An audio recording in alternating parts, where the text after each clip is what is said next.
Sydney, Australia, a thriving metropolis. But in the late 1940s, there is a population boom of the four-legged kind. It was not uncommon for rats to be in almost plague proportions from time to time.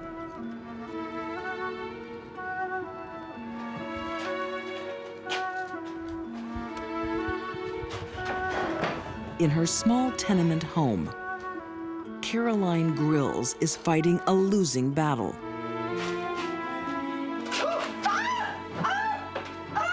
She wasn't happy where they lived.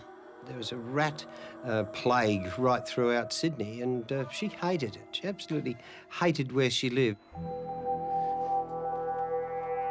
Crime writer Paul B. Kidd says Caroline was desperate to escape her squalid surroundings. There was a way out of her dilemma. Her father had died 11 years earlier and left the family house to his second wife, not Caroline's mother, the second wife, and given her life tenancy.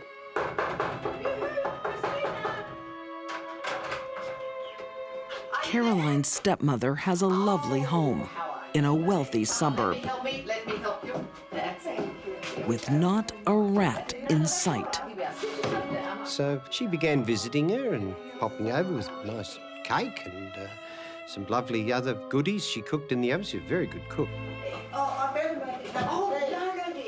You let me look after you. I'll make the tea.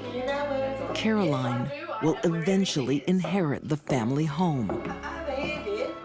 Oh. The kettle's up here. Over there. All right. But her stepmother Over there in a minute. will have to die first. Just here. Oh.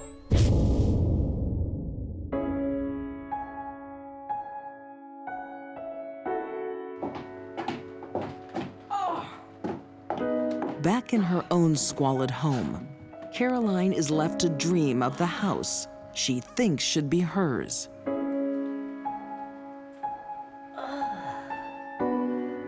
Until the rats she so despises get her thinking.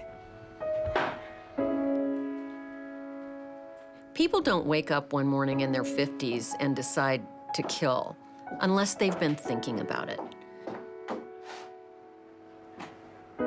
We find that with killers, they fantasize about killing down to the last detail over and over and over. Soon, Caroline Grills finds any excuse to drop in on her stepmother for some cake and tea. Oh, and how did you get? Oh, lovely. You've nearly finished it. The dear old love, her stepmother, fell very, very ill. Her hair started to fall out. She couldn't see anymore. She was going blind. Oh, doctor, she's in here.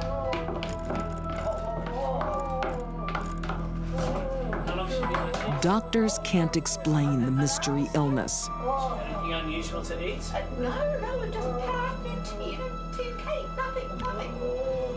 One woman knows exactly what the cause is. Rat poison containing thallium. Thallium is actually an element. It's located in the atomic table between mercury and lead. It's a lethal substance, familiar to forensic pathologist Janis Amatuzio. As a poison, thallium is absolutely ideal. It is odorless, it is tasteless, and it's easy to dissolve in liquids.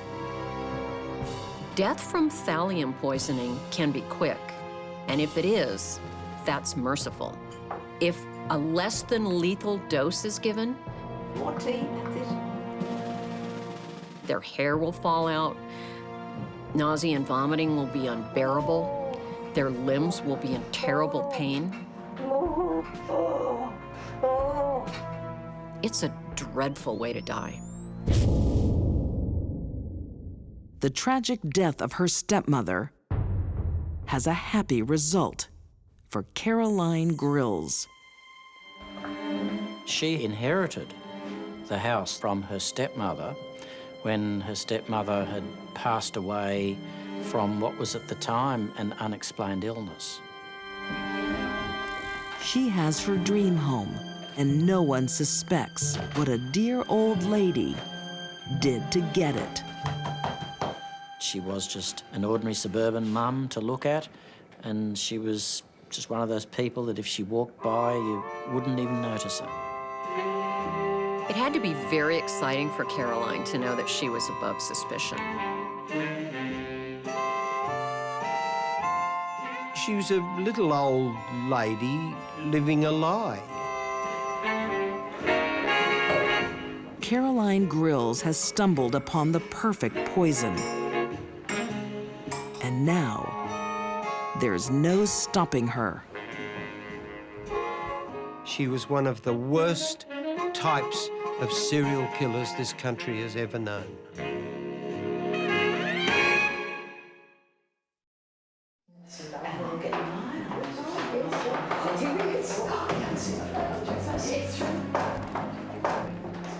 In Sydney, Australia, Caroline Grills enjoys afternoon tea with her relatives.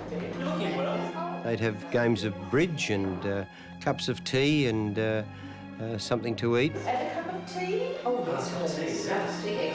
The polite surroundings give no clue to the awful truth. Delightful Aunt Carrie is a killer who can't be stopped. Obviously, she'd got a taste for murder. 4 years ago, Caroline Grills inherited the family home when her stepmother mysteriously died. Since then, 3 more relatives have suffered unexplained deaths. In every case, she is right by their bedside. Carolyn's first murder was motivated out of convenience and greed. She wanted to be in the good house.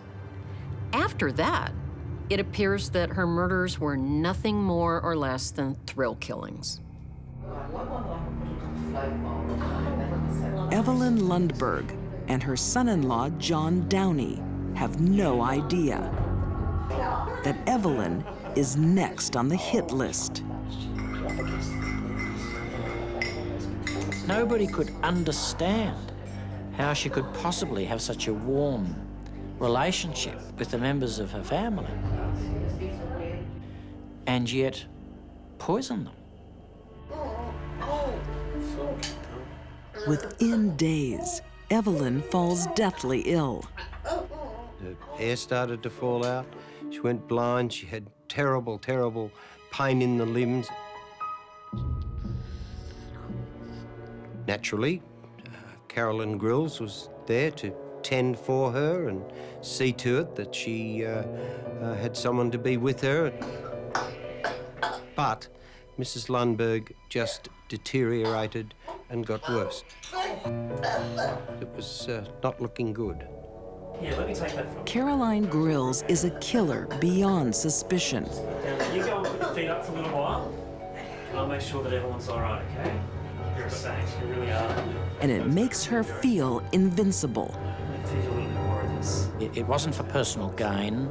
It was for a mixture of being in control, having control of someone else's life, but also a sense of I'm the only one who knows what the real cause of this illness is. So there's a sense of power behind it. Her secret weapon is rat poison. I think that it became the poison of choice for those who were minded to poison other people. As John Downey's mother-in-law recovers in the hospital from her strange and sudden illness, he discovers it has struck someone else. John's suspicions were aroused during the arrest and trial of one Gladys Fletcher, who had allegedly poisoned her husband, the local rat catcher. The symptoms were exactly the same as Evelyn's. John suspects that Evelyn is also being slowly poisoned. But to prove it, he needs to catch Aunt Carrie in the act. Evelyn Lundberg will be the bait. When Evelyn Lundberg was finally well enough to come home, the Downies made sure that Aunt Carrie was aware of it. Of course, she came to pay a visit with some lovely things to eat. Tea was made for everybody.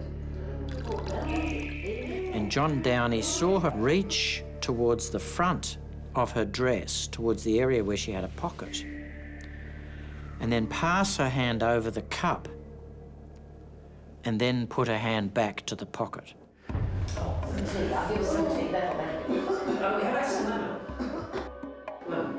It'll go really well with the tea. Good idea.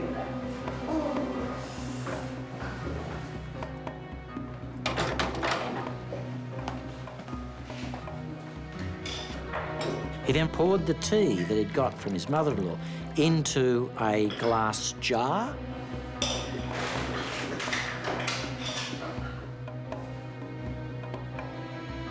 Which he eventually took to the police when he voiced his suspicions.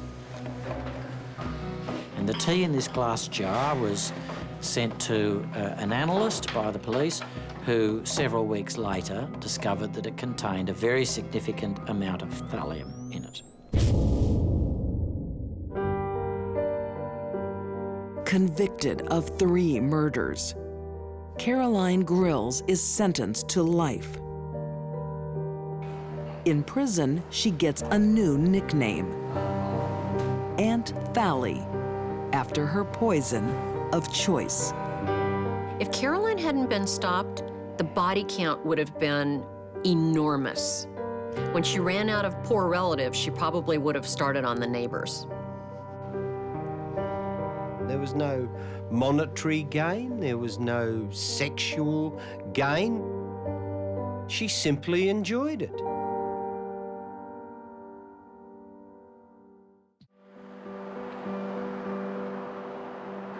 For the well-heeled of Macon, Georgia,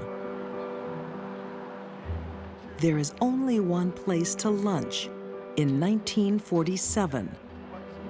It was a real good restaurant. The judges ate there, the doctors, lawyers, the people that lived and worked downtown would all go in there for lunch and for coffee during the day. Something brings customers back. That something is 25-year-old Anjet Lyles. Anjet was very good at dealing with people that came into the restaurant, and she shined. That was her world. Anjet was a very beautiful woman. She had a gorgeous face and very good complexion. I get you a straw too, absolutely. Everybody loved Anjet. Judge J. Taylor Phillips remembers the service at Lyle's restaurant as a young lawyer. She would come and sit with you sometimes and talk with you. And she was just a nice person. But Anjet's thrilling career is about to be ripped from under her. Her husband, owner Ben, has had enough. What are you doing outside? How's Kim? What is going on? I sold it. You sold it? You sold the restaurant? What Ben sells the family restaurant, along with his wife's dreams. Baby, it's worth twice that. I'm sick of running this place. Oh, you're I'm sick sick of of running running. this place. Well, that's just fantastic, okay? But he will regret it. She tried to cast all kinds of spells. She had all these candles that she burned. Green was for money, and red was for love.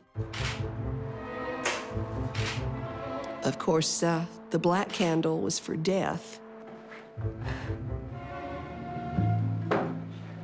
Anjet believes in black magic. But when she really wants something, she also turns to more practical agents. She used an ant poison. It was called taro ant poisoning, and it was supposedly very sweet to attract ants.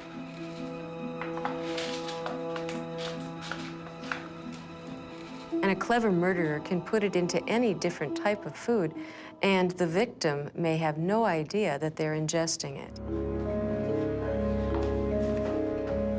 Ben Lyles has been sick with rheumatic fever since his time in the service. But once he sells the restaurant, Ben rapidly deteriorates.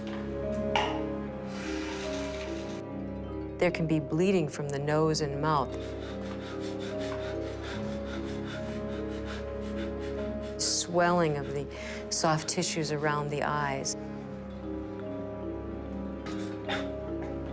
weeping skin lesions, and there can be the onset of acute liver failure.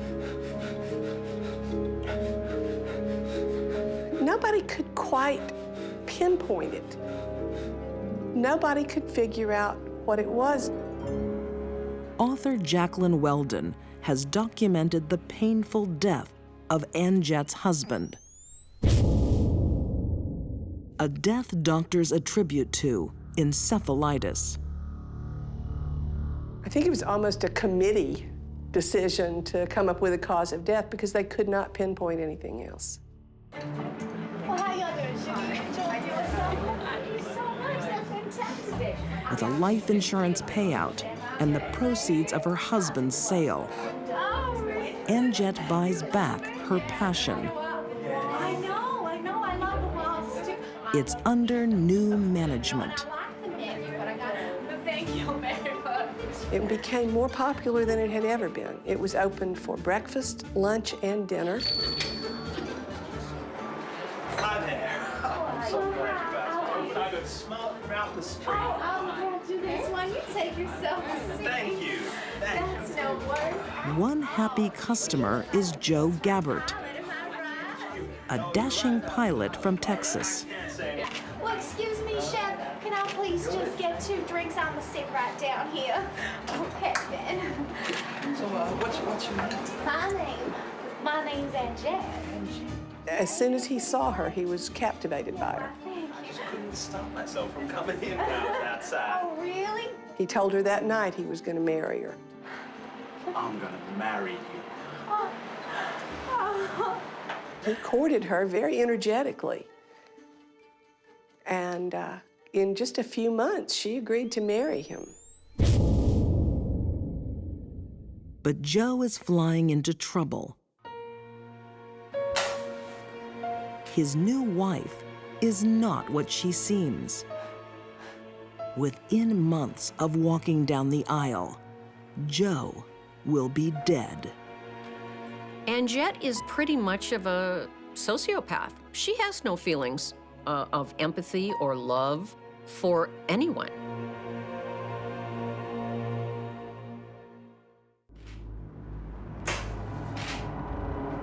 Before she's 30, Ann Jett Lyles has been widowed twice. The secret to her misfortune: arsenic poison. First husband Ben dies shortly after selling the family restaurant. Second husband Joe dies of a mysterious illness after just 3 months of marriage. But instead of mourning, Ann Jett is thriving in her restaurant. She was not the grieving widow. She was laughing and talking to people, friendly like, you know, just like it was a big ball. It looks like Ann Jett has gotten away with murder twice. With another life insurance payout, she buys a new home. But then, a complication. And her mother-in-law announced that she'd move in with her. I don't think Aunt Jet had planned on that. But Julia Lyles moved into the house with Aunt Jet and her grandchildren. Well, thank you very much for a small. But Aunt Jet finds a way to eliminate her problem So much money, and she doesn't have a will that's being made out to anybody. and make even more money. Anyway, the way to fix it. Aunt Jet had discovered that her mother-in-law had a great deal of money in savings in a couple of banks in Atlanta, upwards of $40,000, $50,000. So the way to fix it is just if we get a lawyer to sign away on her will, leaving the money to me. Aunt Jet was a money person. She was interested in money. So you just sign your name there. She tried to get me to witness a will of Miss Lyles. I can't sign this. Oh, you can't? You can't No. sign it? I can't sign this. I need to witness their signature here. And I wouldn't do it because it wasn't her signature. I could tell it was. I'd seen her signature before, and it just wasn't hers. Oh, okay then. Well, that's fine. That's not Aunt a problem Jet at all. is forging her mother-in-law's will because Julia Lyles doesn't have long to live. She would take her things like buttermilk and chicken pot pie, things that she would tell the staff were her favorites. A lot of people would comment and say, you know, I'm so impressed by Aunt Jet. But it's a lethal devotion. Somewhere in Aunt Jet's mind, she developed the idea that the best way to handle family problems was to simply get rid of them. Get rid of them by murder. Of all Aunt Jet's poisonings, there will be one that trumps them all. That's really good luck. You should make a wish. Well, what is all this talking? Don't you have things to do, Mel? What are you looking at? Well, I don't care that you found a nickel. Nobody cares that you found a nickel. Her daughter simply became an accessory that she didn't want anymore. You're always talking and yelling and saying things, and nobody cares. I'm not sure she ever loved that child, really. She just acted ugly to that child every time I've ever seen her. Sit yourself down. I have just had about enough with you. You're Daughter always Marcia talking and you're always running in will here and also it's a place die of business. in an You pay money arsenic-induced to come in here, nightmare. and they don't care whether The child was having hallucinations. She saw bugs crawling on her. Aunt Jet was standing in a corner laughing, as though she found it very amusing. But this murder changes everything. A young child, suddenly dead, makes no sense at all. The doctors at the time could find other explanations for the deaths of the two husbands, but Marcia was, to all appearances, a healthy child. Police demand an autopsy. And within a very short time, the results came back, and Marcia had died of arsenic poisoning. They exhumed Ben Lyle's body, and they exhumed Julia Lyle's body, and again found traces of arsenic in both of those bodies. Aunt Jet's secrets are finally revealed. Far from the vivacious host with a run of bad luck, she's a serial killer with no mercy. People just could not believe that this woman that they thought they knew so well and liked so much could have done this. It was just a shock to see what kind of real person she was. Aunt Jet Lyles is convicted of multiple murders and sentenced to death. But she appeals on the grounds of insanity and is diagnosed a paranoid schizophrenic. She said, well, they think I'm crazy. If they don't think I'm crazy, they're going to fry my ass, so they have to think I'm crazy. Ann Jett is spared execution and lives out her life in an asylum. She dies of a heart attack at age 55, but her charm survives to this day. A lot of people never thought she was evil. I think a lot of people thought that she was just had some mental quirk and that caused all of it, and it really wasn't her fault. And Jett was a very high-functioning, dedicated, driven, successful businesswoman. That is not a description of a paranoid schizophrenic. Ann Jett was crazy, like a fox.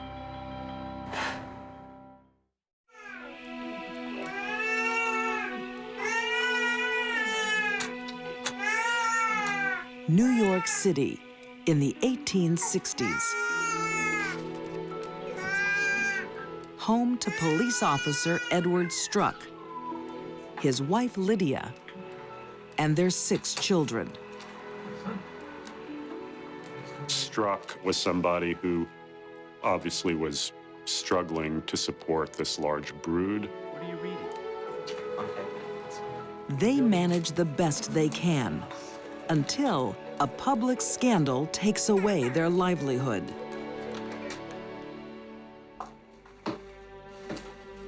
Edward, dear. Oh. I am. You said you had something to talk to me about. I have. It's not good news. What is it? I have lost my employment. Struck's career as a police officer came to a very abrupt end. Edward, how did this happen? I don't know. They say it was an impropriety. An impropriety? What does He was that accused of cowardice, and he was fired from the force. God. Well, Edward, what's going to happen to us? I don't know. The shame is too much for Edward. How are we going to eat? He plunged into a depression and became increasingly really a kind of housebound invalid. Who is going to feed us? He started to become a heavy burden on the family. A burden his wife Lydia does not wish to carry.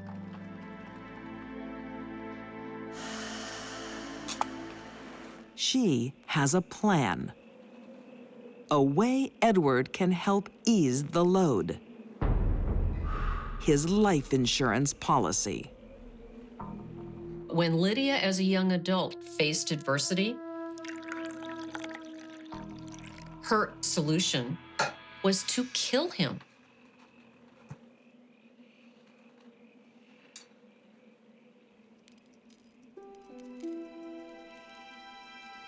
Edward's tea will have an extra ingredient today. Arsenic. Easily obtained in the 1860s.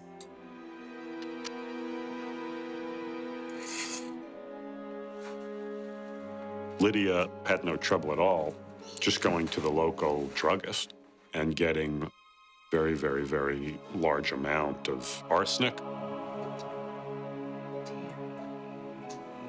Here's some tea. This toxic drug is also simple to administer. But it is by no means a gentle death.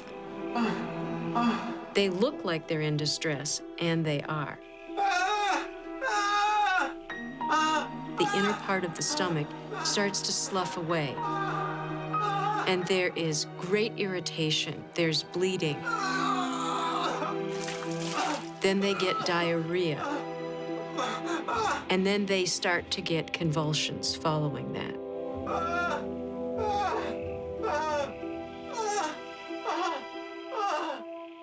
Edward Struck probably suffered more than Jack the Ripper's victims. Jack the Ripper murdered his victims very, very swiftly.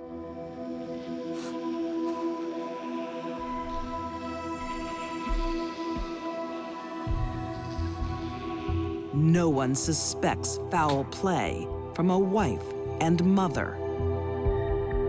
This would have been a good way to cause a death, and to cause it unsuspectingly, because it could mimic consumption.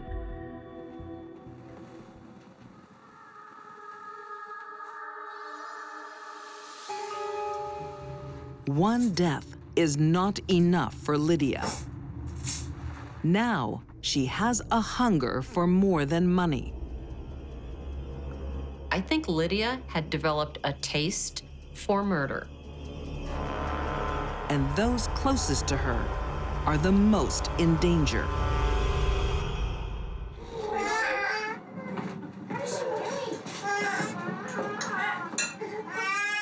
Children rely on their mother for nourishment. But tonight, Lydia is serving death. Lethal doses of arsenic.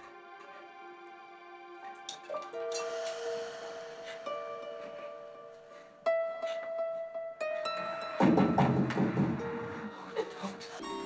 glad you came.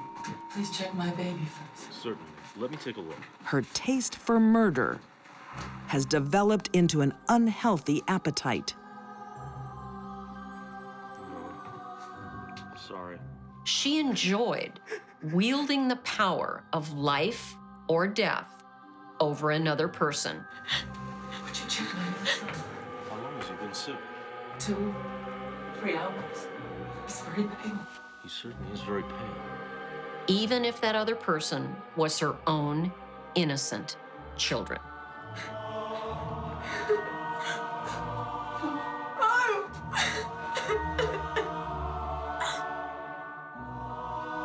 Once Lydia starts killing, she can't stop.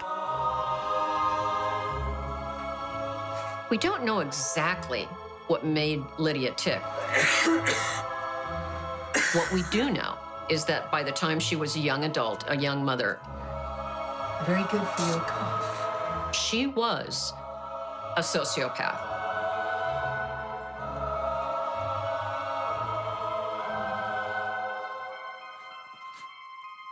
In less than 2 years, Lydia Sherman's entire family is dead without anyone suspecting murder.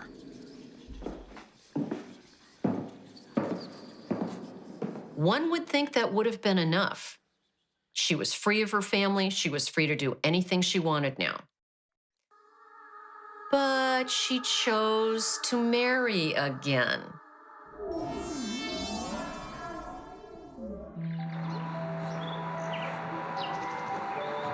New York City in 1871. The merry widow, Lydia Sherman, marries again. Wealthy Connecticut farmer Dennis Hurlburt has no idea he's in love with a serial killer. Male serial murderers tend to prey on strangers, whereas female serial murderers tend to prey on acquaintances and loved ones and family members, people they have some sort of intimate relationship with. The happiness she displayed outwardly to the world about her new husband was completely false. Just months into the marriage, Dennis is dead. She married him for his money and planned to kill him all along. Lydia inherits his substantial wealth.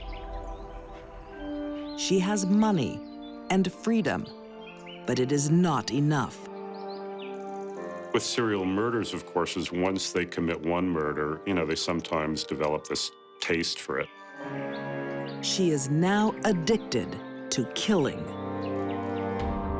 Every time she got away with it, it bought her next murder. Lydia has no trouble finding new victims. Next is widower Horatio Sherman. Mrs. Holbert, Horatio Sherman is my name. Hello, Mr. Sherman. she enters his home as nanny to his 2 young children.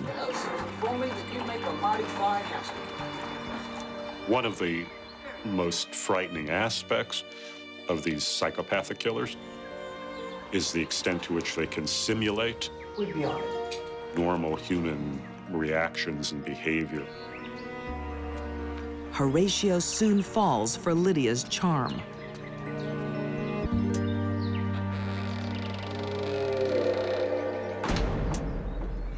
She then married her final husband, and the one who, gave her the name by which she is best known, Lydia Sherman. But Lydia is not happy sharing the home with Horatio's children. She resorts to old, bad habits. First, she kills little Frankie, then Ada,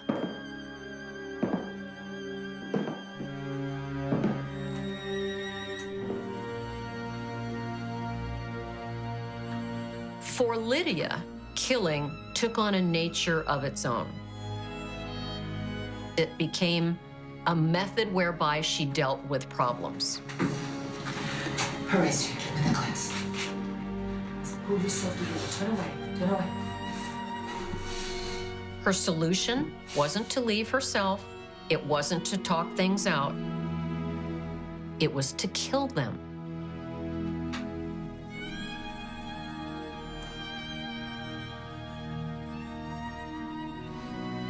her heartbroken husband turns to alcohol.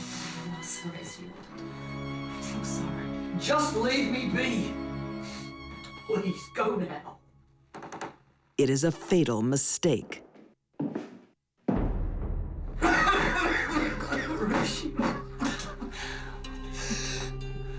There's no indication that Sherman ever felt any sort of twinge of guilt or remorse. Sorry. We'll be soon. I'll leave you alone. That actually is one of the defining characteristics of a psychopathic personality, is a complete absence of a conscience.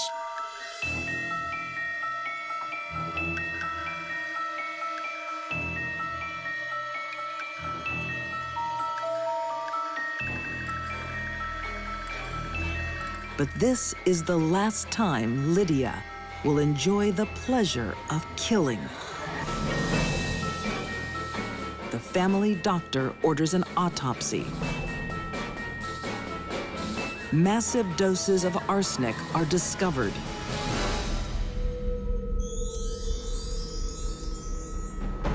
In 1872, Lydia is arrested and convicted of her husband's murder.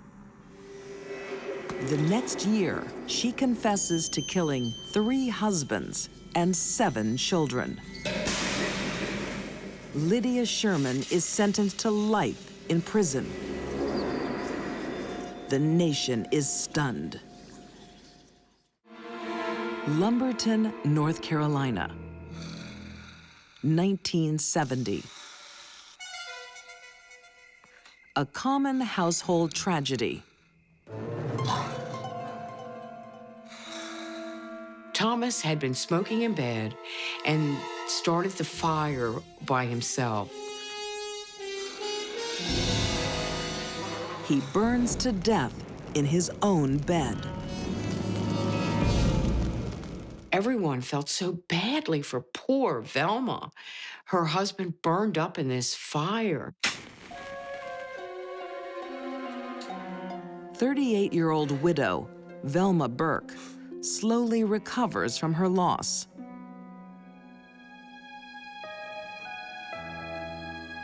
But 3 years later, tragedy strikes her new partner. Nobody understood what was wrong with him. He already did have health problems. His lungs were shot. He was diabetic. When he died, again, Velma was a sympathetic widow. Is Velma cursed? everyone thinks so. Indeed, Velma has known suffering since she was young. Velma had a dreadful childhood. Her father was an alcoholic. He was abusive. There was so much wrong. You knew she was going to come out of that childhood as damaged goods. Like many abused children, Velma tries to mask the pain with drugs. Velma started using prescription drugs and abusing prescription drugs. She's soon an addict, and doctor shops to get prescriptions. Velma had a lot of emotional problems and wasn't getting the psychiatric help that she needed. Without professional help, her addiction gets worse. And Velma becomes desperate for money. Eventually, Velma got into the same problem many addicts do. She needed to steal to get money to pay for her habit. Velma! Velma! Yes, Mom? There's a check missing out of my checkbook. I think you've probably just forgotten and you've She starts stealing from her mother. No, Velma. Velma was addicted to drugs. Mama, I'm sure you did. Drugs that would cause her to have wild mood swings. And Velma was a thief. I'm going to the bank about it. I really don't think that's necessary, do you? It was a very, very dangerous combination.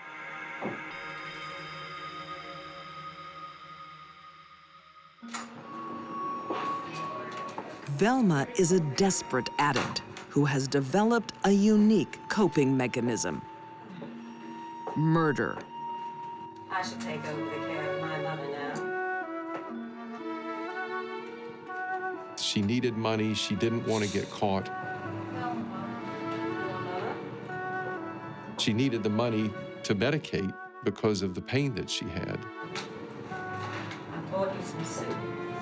I can't eat. I'll make you better in no time. The whole thing became a vicious cycle for her. You always say homemade is best. The weapon of choice is arsenic. Come on. Come on home. That's it. Okay. Take it slow. Just a little sip. Poisoning became a way of trying to deal with a problem that she didn't know how else to deal with. All right. You have a little rest and we'll try again later, huh? With arsenic, it's very simple to drag the process out. You just give them not quite enough until it all accumulates in your system and they get sicker and sicker and die.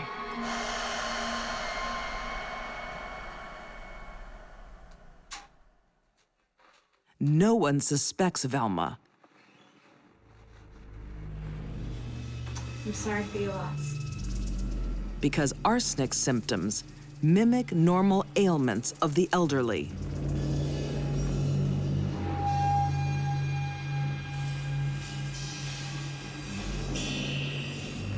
Velma doesn't get caught for murder, but she does for check fraud.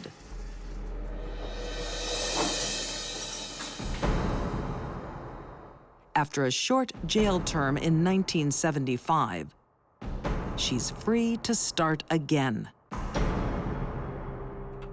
Montgomery, I have some lovely warm soup for you. She got a job caring for an elderly man. And his wife was a bit younger than he was, but she had her health problems too. But Velma also restarts her drug habit. She needs money. It is an honor and a privilege. And she's living with easy targets. Reassuring, thank you.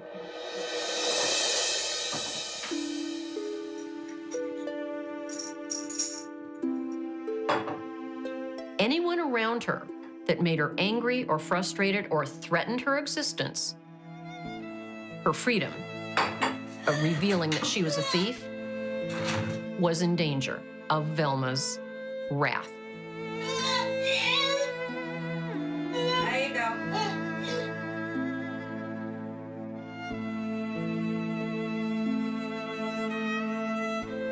Within a year, Montgomery Edwards is dead.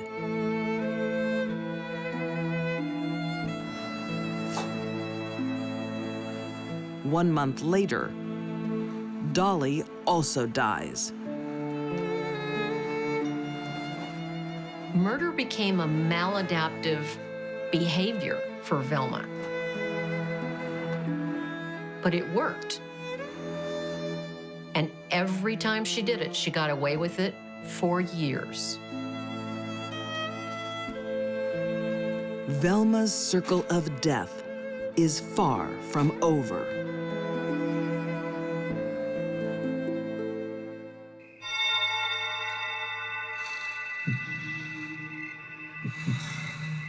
In the 1970s, in Lumberton, North Carolina, the people close to Velma Barfield keep turning up dead. Unsuspecting family believe Velma is cursed. But in truth, she's addicted to prescription drugs, and to buy them, she kills.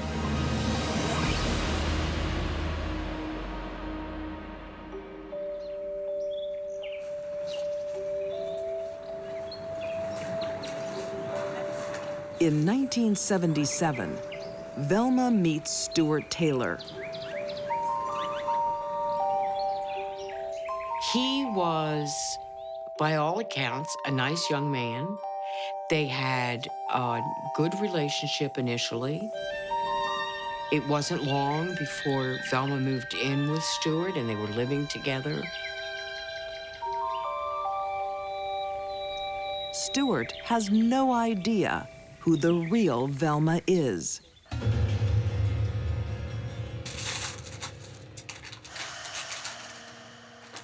When he finds a letter from a prison inmate to his girlfriend, Honey, what you do? he's shocked. Honey, you never told me about this. What? You never told me you were in prison. What are you doing? What do you mean, what am I doing? Why are you keeping secrets from me? This is my... You can tell me these things. Why are you holding back? I don't want to go there. It's just... He was outraged. She did not tell him about her imprisonment. I'm gonna tell everybody about you and your secrets. What are you talking about? I don't know you you dare. He threatened to expose her, as it were, to other people. I'm out of here. Wait, you get back here. What are you talking about? This is your... I don't trust you anymore. I'm out of here. You, get out! That was a triggering event for the sort of flood of Velma's life history crashing down on her. When Velma is stressed, her prescription drugs are not enough. She needs to end the source of her pain. She was frightened, and she fell back into her old habits. Rather than leave, she did what she'd always done when she got into a jam or frustrated. She murdered. But this is one stress release too many. This time, family don't pity Velma. They accuse her. An autopsy of her fourth victim confirms suspicions. They found the effects of arsenic in his internal organs, and they knew how he had died. That was the beginning of the end for Velma Barfield.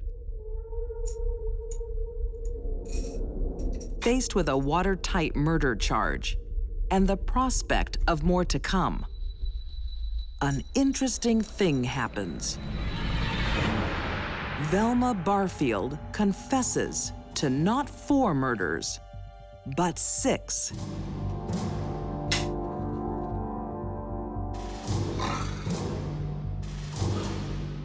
Her first husband, Thomas Burke, didn't leave his cigarette burning.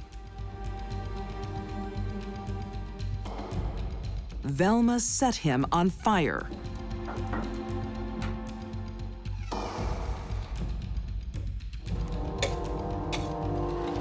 And her frail second husband, another poison victim.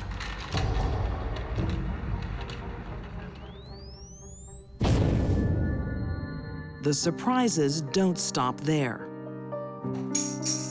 Sentenced to death, Velma is locked away from the prescription drugs that fueled her killing. She becomes the angel of death row.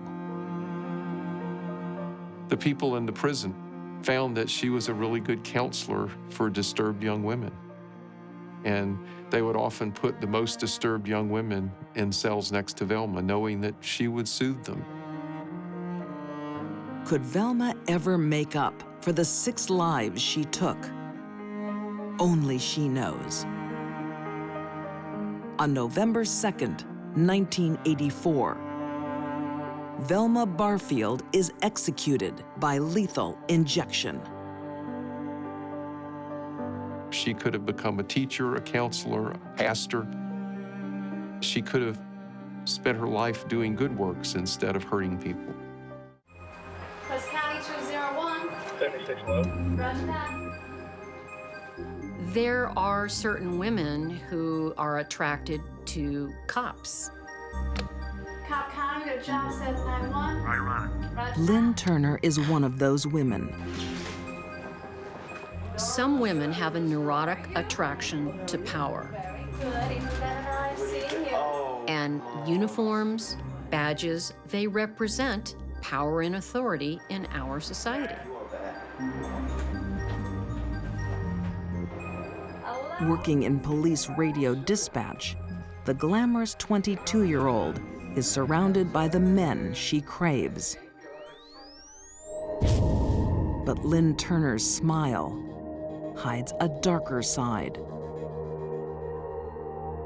She has an aggressive personality, a manipulative personality, a controlling personality. In Cobb County, Georgia, police officer Mike Archer knew her as a woman to keep well away from. She didn't have a real good reputation, and she was just kind of sneaky.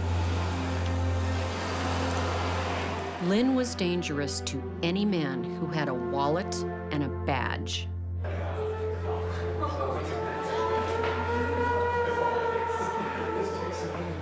After hours, Lynn stalks the officer's favorite bars in Marietta, Georgia. It's here she meets Officer Glenn Turner. Glenn didn't have any enemies. Glenn just got along with everybody, and he was very gullible. Just a very easygoing, likable, big teddy bear guy. Singled out by the sexy brunette, Glenn falls quickly under her spell. Fairly attractive lady. And for Glenn, it was, Glenn wasn't the best looking guy. He wasn't in the best physical shape. He wasn't chiseled or anything, but, and for Glenn, Lynn was a catch. Just 2 months later, Glenn announces his engagement. I was just shocked. I was like, you gotta be kidding me. Simply because her background didn't fit Glenn's personality.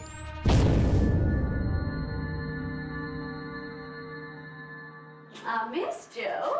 I missed Jeff. Oh, thank you. Hey, let me pop. It seems like a happy marriage. But Glenn soon finds his classy wife is a big spender. Sweetheart. So, tell me about your day. Lynn would use sex and gifts to get a man interested in her. But once she married Glenn, the sex stopped. She wasn't really in love with him. She was in love with what his money could do for her. 2 years on, Glenn Turner has had enough. He wants a divorce. But Lynn wants his money. And she'll get more if her husband is dead.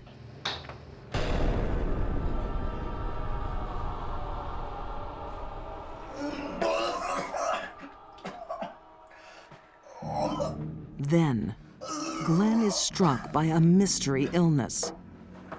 I mean, he just called me on the phone, said, I'm just so sick. I've had extreme diarrhea. I mean, I'm throwing up. I've been throwing up for 2 days. I can't stop. I don't know what's wrong with me. I feel like I'm about to die. Days later, the healthy police sergeant is dead. Sergeant Judith Fannin, who had called me and told me that they'd found Glenn dead in bed. Mr. Detective, I came up here to see if you wanted a glass of water, and he was dead. Instinctively, Glenn's police buddies are suspicious. I took him to the hospital earlier, and they sent him home. They said he'd be okay. You sure about that? Yeah. We had the discussion about the possibility that Lynn had done something to Glenn. And everybody was in agreement that we thought something had happened.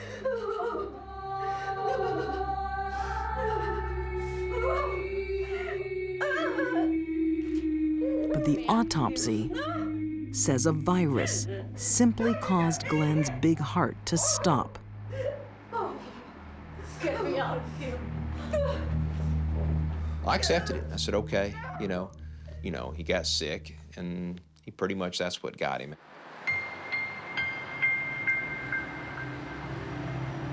After the funeral, Lynn collects Glenn's insurance payout and quickly leaves town, straight into the arms of a new police officer, Randy Thompson.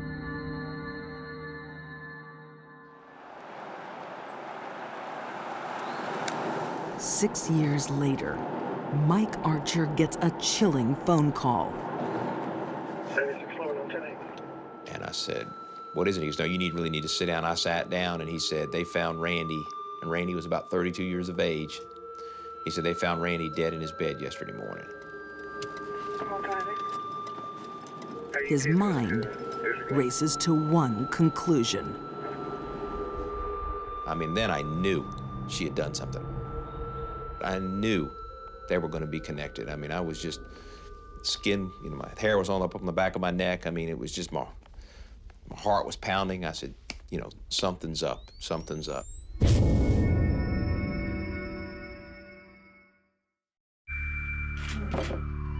Lynn Turner loves a man in uniform. There were two things in life very important to Lynn. One was that her husband be a cop. The other was that she be able to spend a lot of money. The problem is, Lynn's men in uniform keep dying. Lynn was a black widow in every sense of the word. She mated, she killed, and moved on to the next person. When 32-year-old Randy Thompson falls ill, it seems like a severe flu. He was treated for the symptoms, diagnosed with gastritis, and then released with medication. Come on, keep it. People talked to him the next day. He seemed to be getting better. So it was a surprise then when he was discovered dead.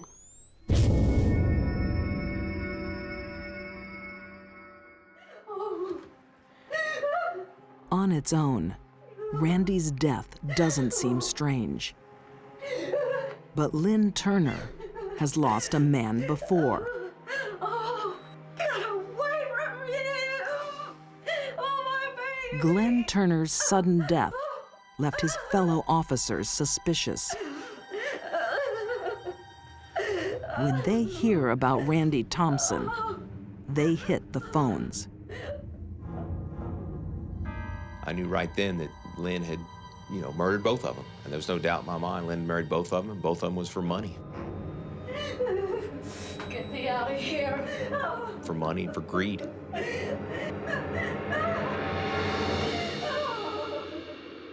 You had young men about the same age.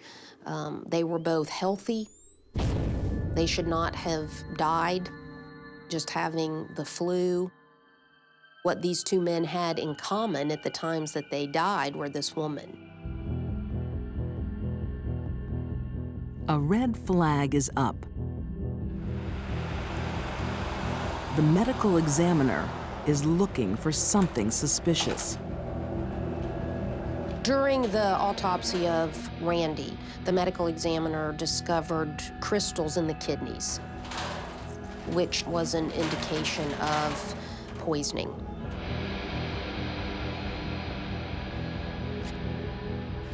"6 years after his death, Glenn Turner's body is exhumed. He, too, has an awful secret. Ultimately, they both died of ethylene glycol poisoning.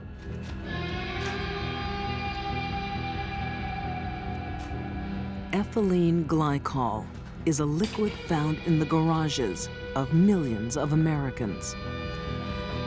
Most people know it as antifreeze. To Lynn Turner, it's a murder weapon, hidden in a bowl of Jell-O.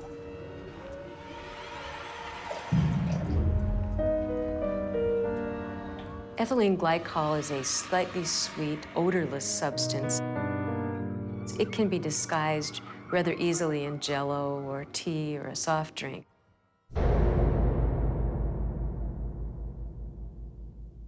But once it's ingested, within a matter of several hours, the individual begins to get extremely sick.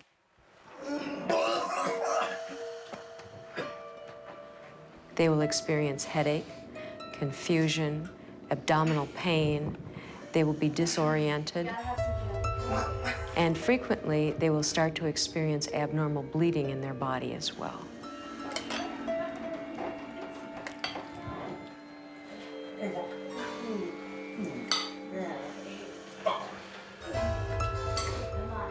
You know, at any time, certainly while she watched these men suffer, she could have decided that she didn't want to do this, that it was not the right thing to do.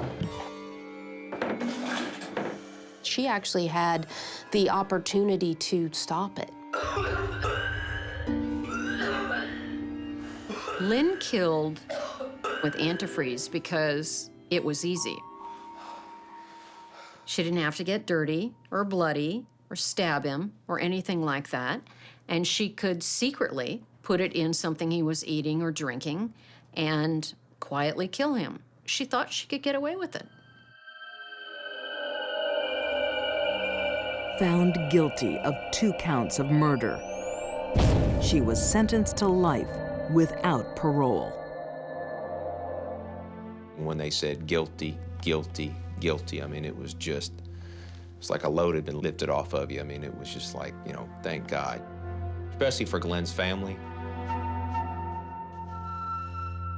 I think she's broken and can't be fixed. And there's just some inner core to her that she doesn't have, that bit of humanity that the rest of us do. Lynn Turner died in prison in August 2010.